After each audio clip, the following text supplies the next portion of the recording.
Hello, everybody.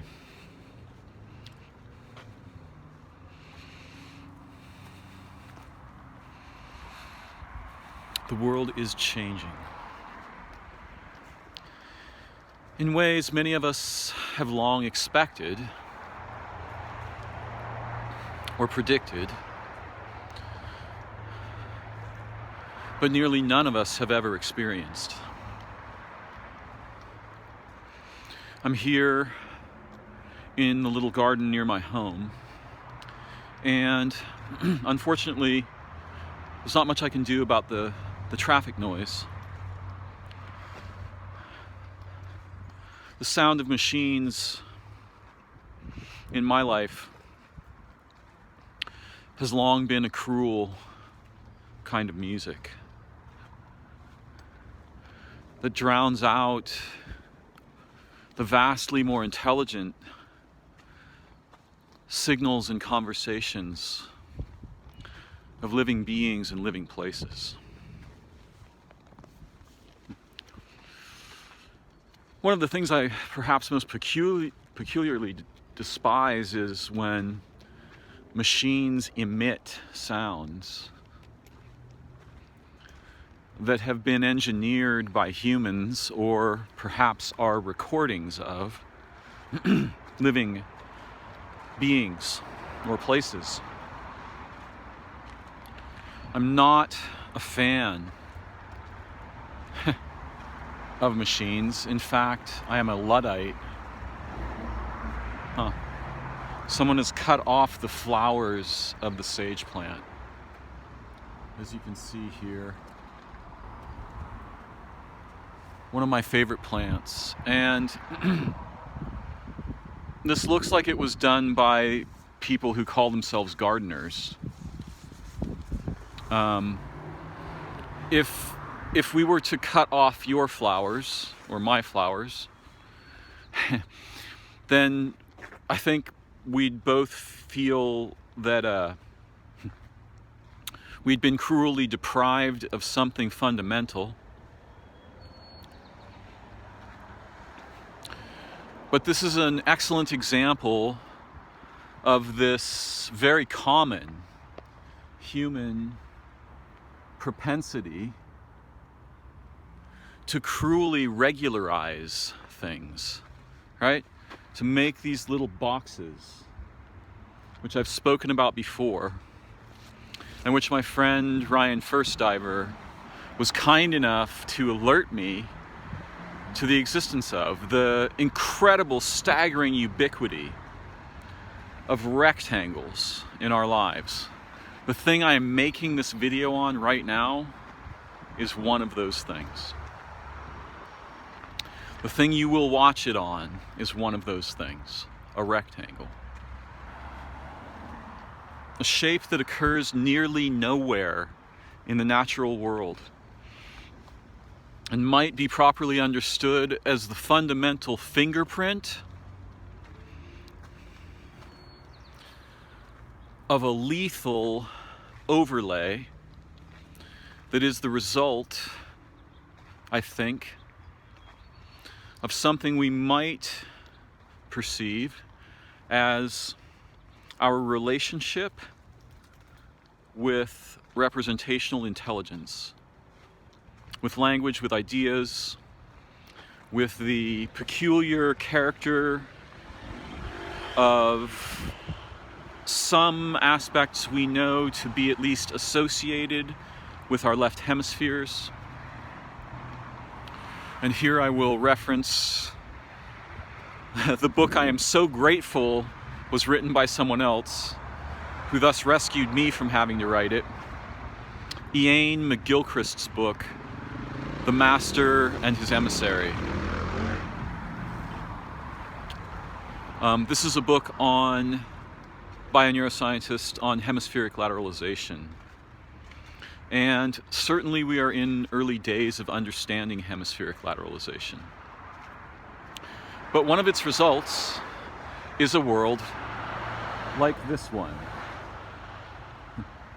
with rectangles and machines and their noisome necessities everywhere around us. Now, I'll admit that it's much easier for us to compose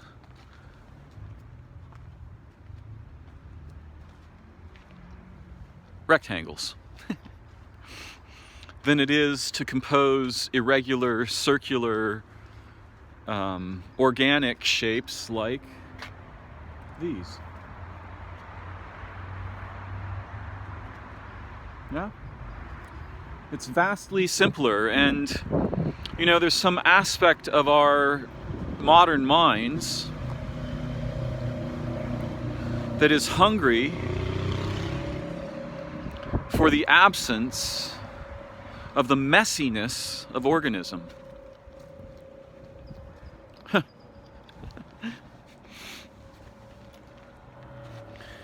Ironically, the origins of that impetus are precisely in organism. It's one of my favorite plants, and I can see that once again gardeners have been nearby chopping off its flowers. When we do this to humans, we call it circumcision. And it should be obvious to everyone that if you live on a planet where the adults are in the habit of vivisecting their children's genitalia, and furthermore have exotic spiritual narratives about the necessity of this, something has gone horribly fucking wrong with human intelligence. But as we can see from examples here in the garden, this problem isn't limited to our relationship with animals. Apparently, some gardeners believe that sage plants shouldn't have flowers. And I want to be clear, these weren't snipped off to so that someone could take flowers home and have flowers in a vase. This tradition is not one that I'm extremely opposed to ethically or philosophically, even though if we think carefully about it, it's fairly bizarre. We can all understand the beauty and the fragrant wonder of having flowers in our homes. Yeah? No, this is some other kind of thing, right? Because this plant doesn't produce beautiful flowers that you want in your house. Yeah? It doesn't do that. It's just innocently being here, and unfortunately, the flowers stick out, right? They come out to, like, you know, if effectively they're violating the rectangle, right? They're intruding in some diseased gardener's mind. They're intruding on the walking space. However, these flowers here were not similarly edited for reasons I'm not entirely clear about. But for some time, somebody's been really interested in chopping up the white sage plant.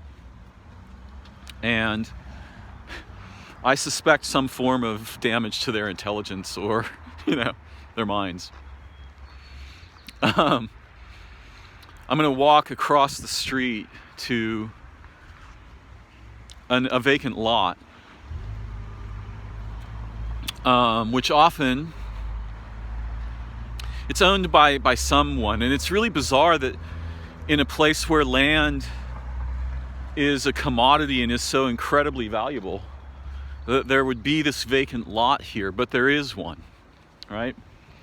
There's this great big vacant lot. And this thing must be worth millions of dollars, but every once in a while, some strange sort of carny-like groups of people come here and set up Christmas tree farms, or around Halloween, there's a pumpkin farm. Now, obviously, we have a rather bizarre and complex relationship with well, let's just call them the reproductive elements of the living world. Fruits and vegetables and grains. These are the reproductive elements of the class of organisms we refer to as vegetation. Of course, mushrooms are also reproductive elements of the class of organisms we refer to as fungi. In my view, it's probably somewhat wiser to start with a unity, to see the living effulgences of Earth first as a single superorganism, and then only secondarily and only for hopefully intelligent purposes to distinguish carefully between them, and not merely for the purposes of classification or transformation to commodity, which is a game we should be extremely cautious about, since once we start playing that game, we invent systemic overlays. By the way, you'll notice the appearance of interesting rectangles, giant ones, behind and around me. Yeah, once we start playing that game of seeing things as commodities, we get problems like the noise you hear all around me, and disembodied systems that compete against the history and future of life on Earth, as well as our own species, for reproductive rights, terrain dominance, and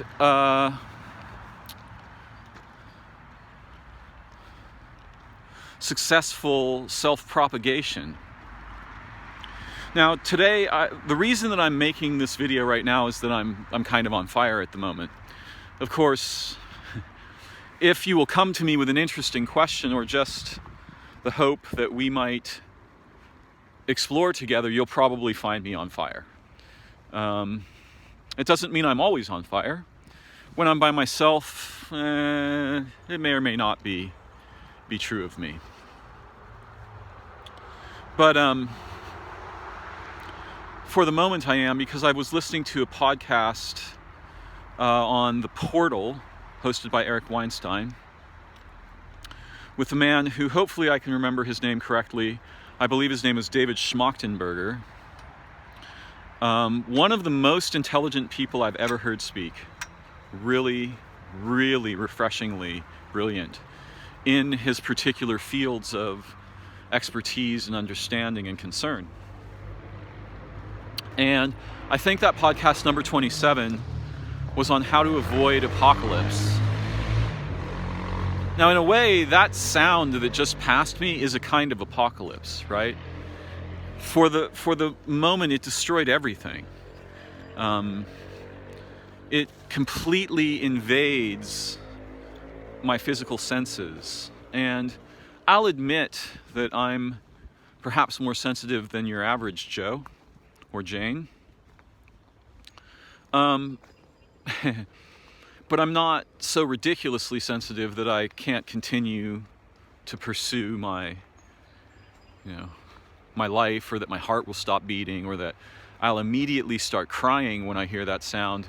However, when I hear sounds like that, the idea of just falling down and weeping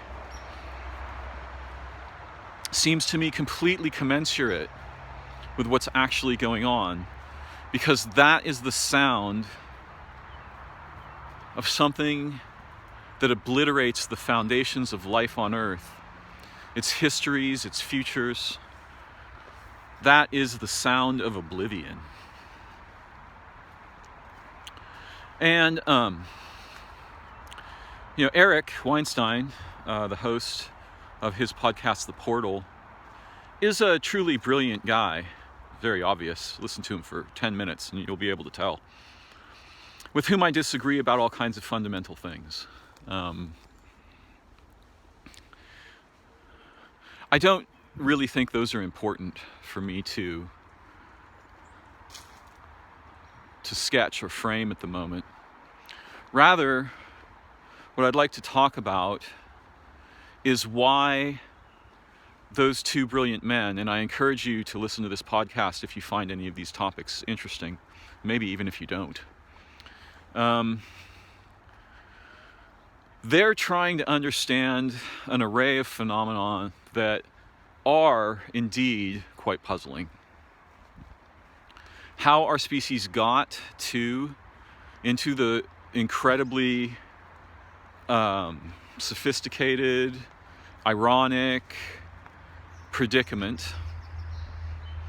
There's another word I wanted there, but I couldn't find it, that we currently are experiencing.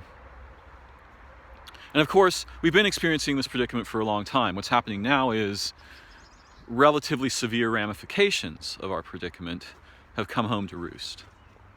And part of how we got here is that there isn't really a we.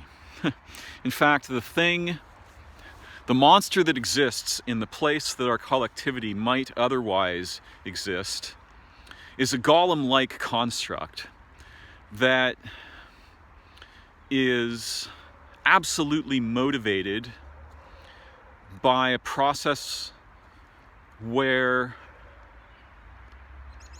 slaughtering and erasing living places and beings and aspects of organismal existence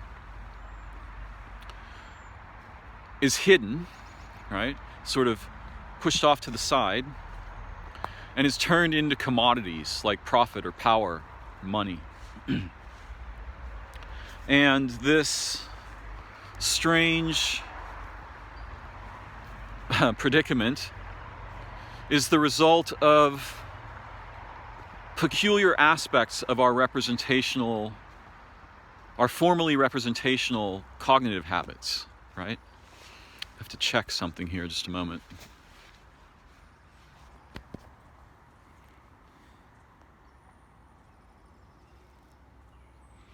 Great. So they don't really understand it, although they both have interesting explanations. And I'm not going to claim that I understand it either, but I have some perspectives that might be useful. And one of them is that there's a deadly ramification of our relationship with representations, with tokens that refer to things, with language, with concepts, with models, with abstraction. Yeah? And one of those deadly consequences is that if we don't pay very careful attention, if we're unaware of this problem, if we don't pay careful attention, and our ancient ancestors were aware of and suffered from the consequences of this problem. If we don't pay very careful attention, a kind of monstrous, disembodied system, a golem-like thing,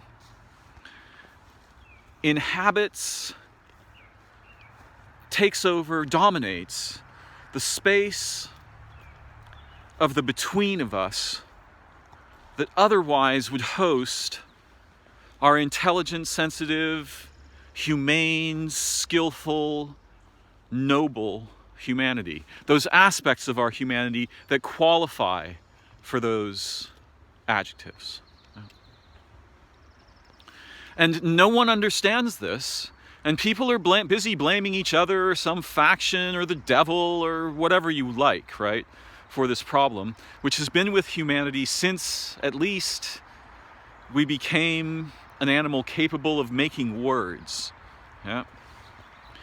But we have failed horribly to understand and respond to this incipient threat that, left untended, will almost certainly obliterate us, if not indeed the possibility of life on this world. And there are many people who say, like, oh, well, that'll never happen. The world's been through all kinds of catastrophes. How the fuck would they know?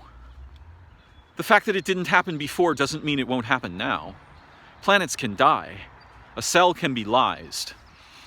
If one of the things the Earth most resembles, as Lewis Thomas in his brilliant book, The Life of a Cell, recommended or suggested, if one of the things the Earth most resembles is a cell, then it's relatively easy to end that. Yeah?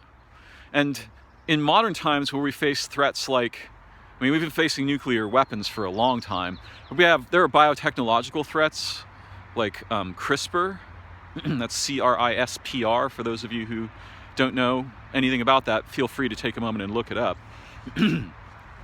I used to be able to translate that acronym, but at the moment I'm busy elsewhere in my mind. Threats like CRISPR and machine and object proliferation, environmental toxification, conversion of anciently conserved ecologies into commodities. These kinds of threats make it extremely reasonable to imagine that, first of all, it's entirely conceivable that we could wipe out humans. That's a relatively near to hand, less low-hanging fruit, right? And I think that would be tragic for lots of different reasons. One of which being that I believe that each of the life forms of Earth is both an expression of the inherent history and character and nature of the biosphere, but also is a participant in the superorganism of Earth in a way not unlike bacteria are necessary participants in our human bodies. For a long time we had this wrong and thought that germs were dangerous. Of course, half of our bodies, cellularly speaking, were comprised of these things we thought were dangerous, so we went on this pogrom of developing antibiotics, which in fact are useful for saving human lives in situations of certain kinds of infections, but we had no idea what the future consequences of such technological development would be. And one of the things they are and have been and have become, people are terrified of vaccines. They should be vastly more afraid of all kinds of ordinary things that are all around us, but particularly antibiotics, which occasionally save our lives, but very regularly transform our genomes permanently, not to mention transforming the genomes of the microbiota that comprise half the cells in our bodies in ways that are irreversible. But back to my point, and that is that until and unless we together urgently recognize that there's something that monstrous, that qualifies as a demon in all the, ordinary ways of understanding what that word might refer to, there's something monstrous that qualifies as a demon that is disembodied and system-like, that has inhabited and is dominating the between of us, what we would refer to as our socio-political systems, our economic systems, our philosophical systems, our religious systems, totally dominated those things, our relationships with each other, with knowledge itself, with the environment, with meaning, with value, with time, with space, with understanding. There's something wicked that has overcome the between of human beings. And it's extremely puzzling from outside to understand why it is, for example, that in 2020, we're still using a political system engineered sometime around the 1700s, not that it hasn't been slightly modified since then, in an attempt to manage a nightmarish conglomerate of forces that are essentially competing to wipe out life in new and more profitable ways per moment, and have been doing this for so long that we've now accomplished atrocities previously unimaginable. No one believed that humans could obliterate the bison from the Americas, but they did. No one believed that humans could ever obliterate the life in the ocean, but we've come very close to that. no one would have imagined that we could wipe out the entire Amazon rainforest, but apparently soybeans are more valuable than the unimaginably sophisticated, anciently conserved ecologies and relationships and biomolecules that were seething in that incredible paradise of life. And we wonder, like, you know, it wasn't me, right? I didn't go and drop the bomb on Hiroshima. I didn't personally wipe out the oceans. I didn't burn down the Amazon rainforests. And I am not responsible for the almost comically ironic confusion presently reigning in the place of what might otherwise be social intelligence in the modern nations. But something did, right? Something is doing that. And when the word we is used, strangely, we're not actually referring to us. We're referring to this bizarre intruder that has taken over the between of us and is running us as if we were its conscripts, as if we were its employees, as if we were its slaves, as if we were its chattel. Yeah? And nobody seems to understand or have clear awareness that this is going on. And that until each of us individually becomes capable both of recognizing and responding to this in small groups that can form supergroups, bluntly, we are fucked. And I don't mean like we're a little bit fucked.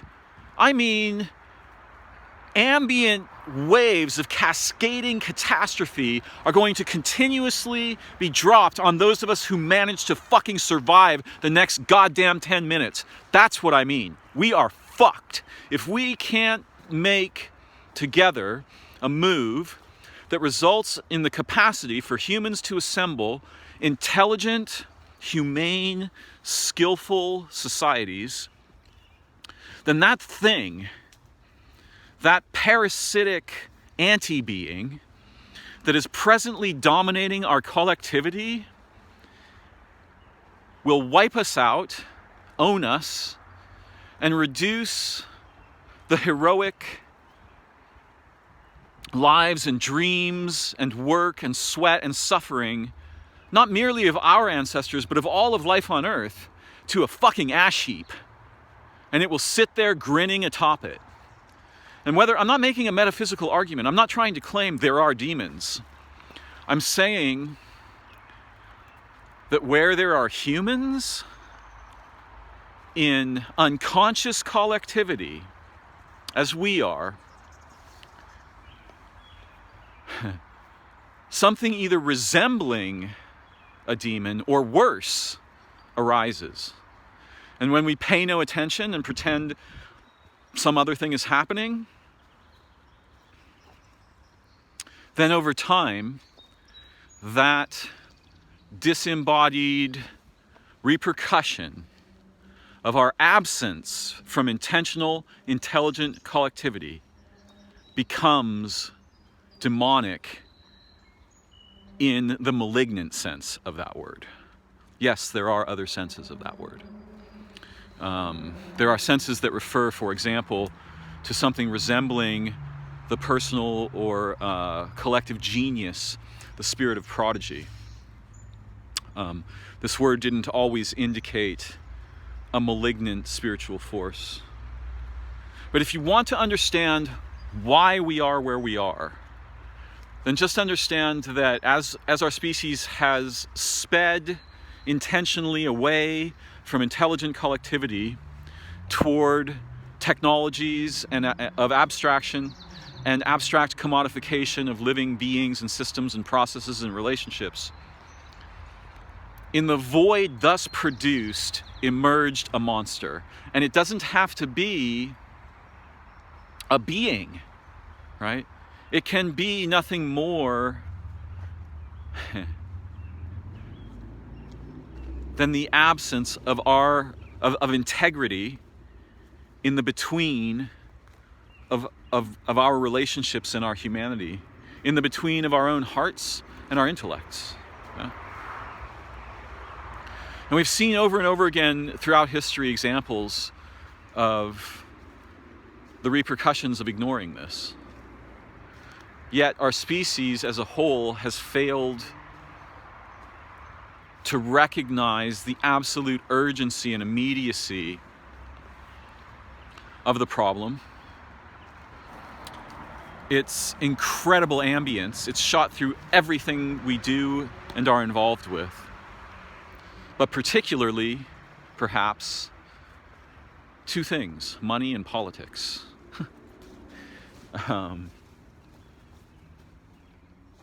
So I've been thinking about these matters for a long time, and I believe that it's conceivable that we could return to awareness and to intelligent communality together, so that when I use the word we, it doesn't refer to the absence of our collectivity, right? It's not just a bucket in which you put the entire human race so that you can refer to them now, with a single word, somewhat unconsciously. We have to establish meaningful collectivity. And if we don't, we're going to get the opposite, and that won't last much longer. Because the Earth could survive this kind of insanity, and so could our species, when, there were 500 million of us, or 1 billion of us, or maybe even 3 billion of us for a while. But it's not going to survive for 10 more fucking minutes when there's not only 7.5 billion of us, there's a fucking trillion machines, right? We're propagating objects so quickly that the biosphere can't absorb the damage anymore at all, right? And I'm not claiming that our current situation, which is a very sophisticated and confusing one, with the coronavirus, is a direct result of that. It may well be. It's certainly a result of humans behaving ignorantly and continuing to behave ignorantly and, with wild confusion and effusive religiosity, right, in the face of something that's rather blatantly physical. Not that it has no other dimensions of existence or meaning. But in any case, we're catastrophically confused as a people. The things we refer to as leaders, those aren't leaders. Those are fucking cartoon characters. If you think you can survive the choices they'll make, well, you're in for a wild ride. Those people are incapable of, directing a toy car, let alone a nation as complex and sophisticated and technologically advanced, if we dare use that word, as ours is.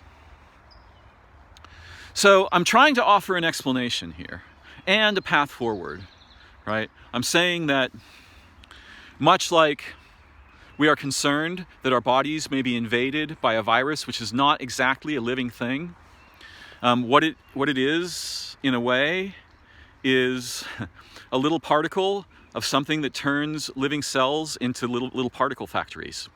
Yep. And that is analogous to what we've become in the living environment of Earth. We turn living places into factories that produce dead objects by the trillions. And then we have to, justify that and dispose of those, and we breed like crazy, but it's not so much our breeding that's the problem. It's the explosive breeding of machines that our people have become the fucking reproductive organs of. Meanwhile, we're snipping the fucking flowers off of plants, and we're circumcising our children, apparently because there's some religious directive to do so with the kids. So I hope you can see that there's a problem that's abstract and disembodied in the place that our intelligent, skillful human collectivity must invade. And we must succeed at that invasion. We must cast out the demonic interloper that, in the guise of systems, financial, commercial, legal, political, religious, philosophical, intellectual, spiritual, is running us and has been for a long fucking time. And we have to do it now. And the reason that we have to do it now is simple. Elon Musk, a man who I profoundly disagree with, and whose technical intelligence is inarguable, but whose embodied intelligence may be catastrophically lacking, presented the argument that we should get off Earth as quickly as possible because there may be a very small window during which we have that option. He might be right about that there's a small window. Space, however, is catastrophically inhospitable to organisms like us. And so, my rebuttal is that we need a mission to Earth. We need to save this paradisical place that is the only place we know of where life can thrive and flourish.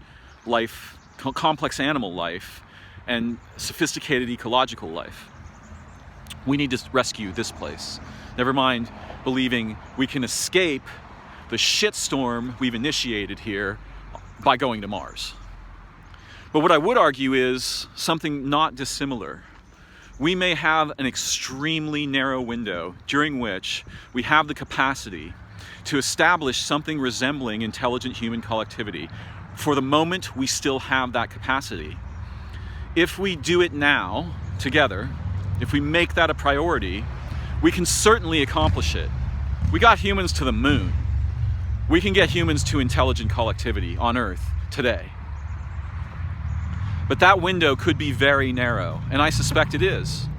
And if we have to wait until our hand is forced, then the resources we will have to work with will be catastrophically impoverished compared to what we could do immediately if we turn our minds and our intentions toward this together. And I can certainly recommend the seeds from which such a transformation could arise and systems that we could put in place to encourage and reward such behavior on the collective and the personal level.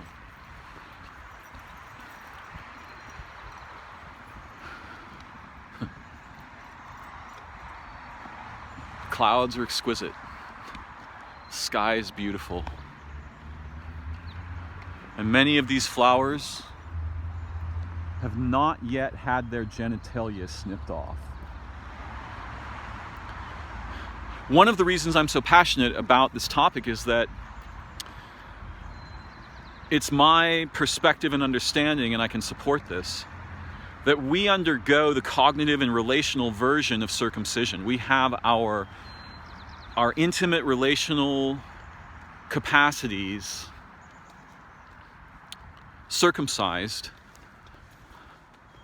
surgically altered when we're children, and we call this alteration education. It isn't, it never was, and it never will be. But we could establish something that resembles what education mimics, and we must. And if we should join together in that goal,